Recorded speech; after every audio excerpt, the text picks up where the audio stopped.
Assalamualaikum warahmatullahi wabarakatuh. Halo semuanya, perkenalkan nama saya Eldi Nurjanati. Saya dari Sekolah Tinggi Ekonomi dan Bisnis Islam STEBI Global Mulia Cikarang, Prodi Ekonomi Syariah semester 4. Nah, di sini saya akan menjelaskan kepada teman-teman semuanya tentang mata kuliah Sistem Informasi Manajemen. Yuk simak video berikut ini. Sistem informasi manajemen pada era globalisasi. Di era globalisasi saat ini terdapat empat faktor yang mempengaruhi sistem informasi.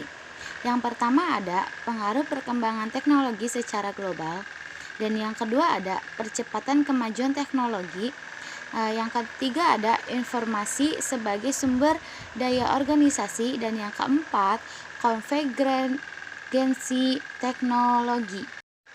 Nah, selanjutnya ada pengertian sistem dari para ahli. Yang pertama ada Gordon B. Davis. Sistem yang abstrak adalah susunan yang teratur dari gagasan-gagasan atau konsep-konsep yang saling tergantung. Misalnya, sistem teknologi adalah susunan yang teratur dari gagasan-gagasan tentang Tuhan, manusia, dan sebagainya. Sistem yang bersifat fisik adalah serangkaian yang bersifat unsur yang bekerja sama untuk mencapai tujuan. Ada juga dari Norman L. Anger. Suatu sistem terdiri atas kegiatan-kegiatan yang berhubungan guna mencapai tujuan-tujuan perusahaan seperti pengendalian inventaris atau penjadwalan produksi. Menurut Brach dan Streiter, suatu sistem dapat dirumuskan sebagai kumpulan bagian-bagian atau sub-sub sistem yang disatukan atau dirancang untuk mencapai suatu tujuan. Itu pengertian sistem dari para ahli. Lalu disimpulkan pengertian sistem adalah secara sederhana, suatu sistem dapat diartikan sebagai suatu kumpulan atau himpunan dari unsur komponen atau variabel-variabel yang terorganisasi, saling berinteraksi, saling tergantung satu sama lain, dan terpadu untuk mencapai suatu tujuan. Nah, ada juga nih 4 komponen yang mempengaruhi suatu sistem. Yang pertama input, yang kedua proses, dan yang ketiga output. Dan di bawahnya ada feedback. Apa sih input? Input itu sebuah data masuk, sebuah data informasi yang masuk dan kemudian diproses, dan output sebuah data yang keluar. Tapi ada feedback. Feedback itu adalah pengembalian. Jadi data yang masuk, data yang diproses, dan data yang keluar itu akan dikembalikan hingga menjadi sebuah informasi. Selanjutnya ada pengertian data dan informasi. Data adalah fakta yang tercatat tentang suatu objek. Data merujuk pada fakta-fakta baik berupa angka-angka, teks, dokumen, gambar, bagan, suara yang mewakili deskripsi verbal atau kode-kode tertentu dan semacamnya. Apabila data tersebut telah disaring dan diolah melalui pengolahan sehingga memiliki arti dan nilai bagi seseorang, maka data tersebut berubah menjadi informasi. Jadi yang dimaksud informasi adalah semua data yang telah diolah dan memiliki arti pihak pemakai. Nah, kemudian timbul nih pertanyaan. Jadi yang dibuat untuk mengolah atau mengambil sebuah keputusan itu apa? Data atau informasi?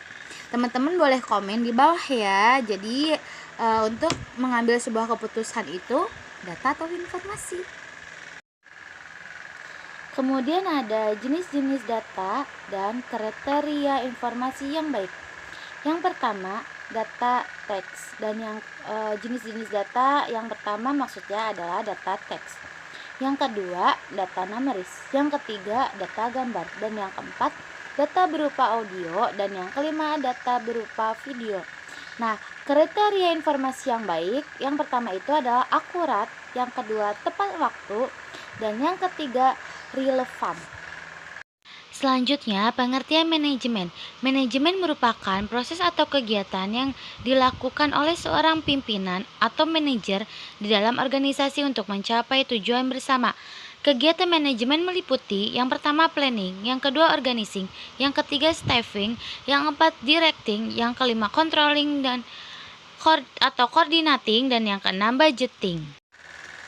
Dari pembahasan sebelumnya disimpulkan bahwa tujuan dari SIM atau Sistem Informasi Manajemen adalah supaya organisasi memiliki suatu sistem yang dapat diandalkan dalam mengolah data menjadi informasi yang bermanfaat.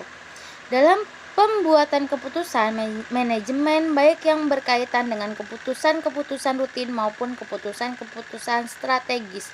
Dengan demikian, SIM adalah suatu sistem yang menyediakan kepada pengelolaan organisasi data maupun informasi yang berkaitan dengan pelaksanaan tugas-tugas organisasi.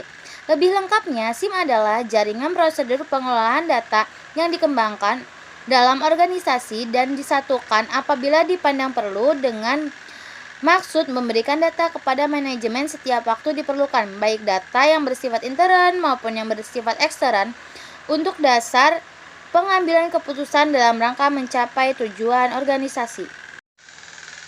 Kemudian selanjutnya ada manfaat sistem informasi.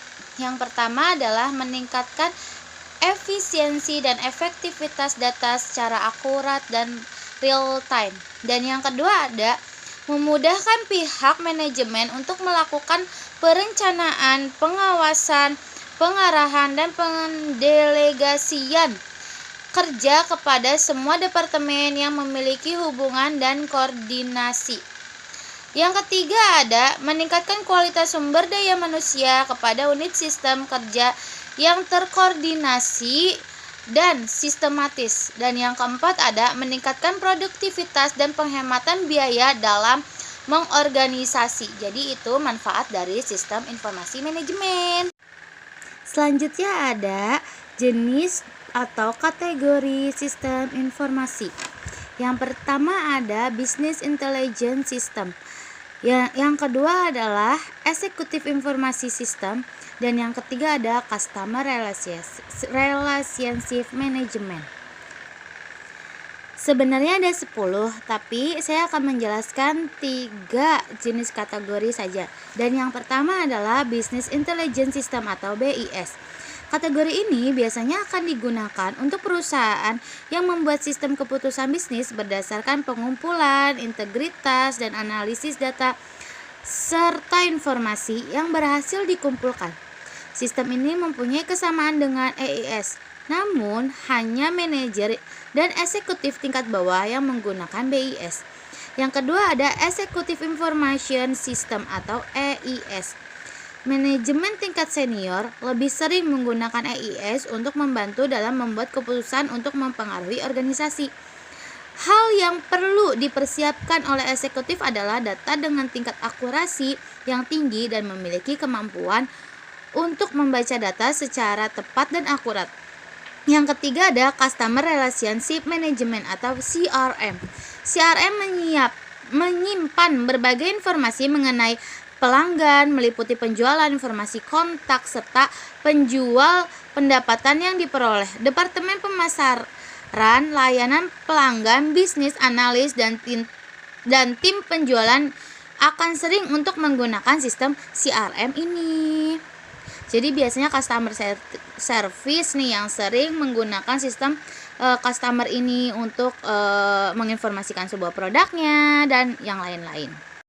Dan ada 3 contoh dari sistem informasi manajemen.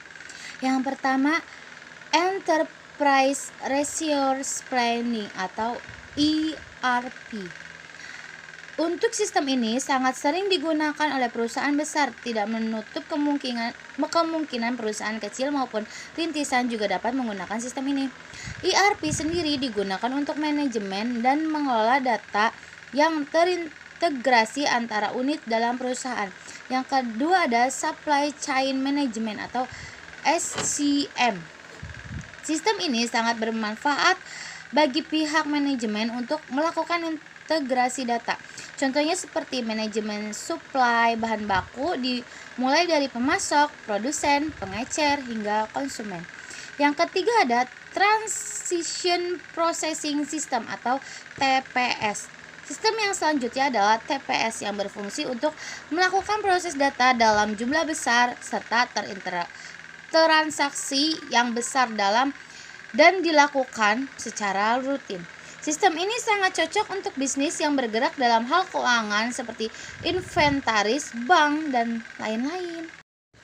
Pembahasan yang terakhir ada pengembangan sistem informasi manajemen. Metode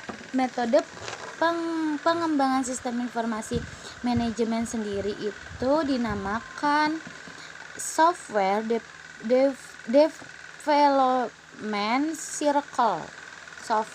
Software development circle. Yang pertama ada planning, yang kedua ada analis, yang ketiga ada design, yang keempat ada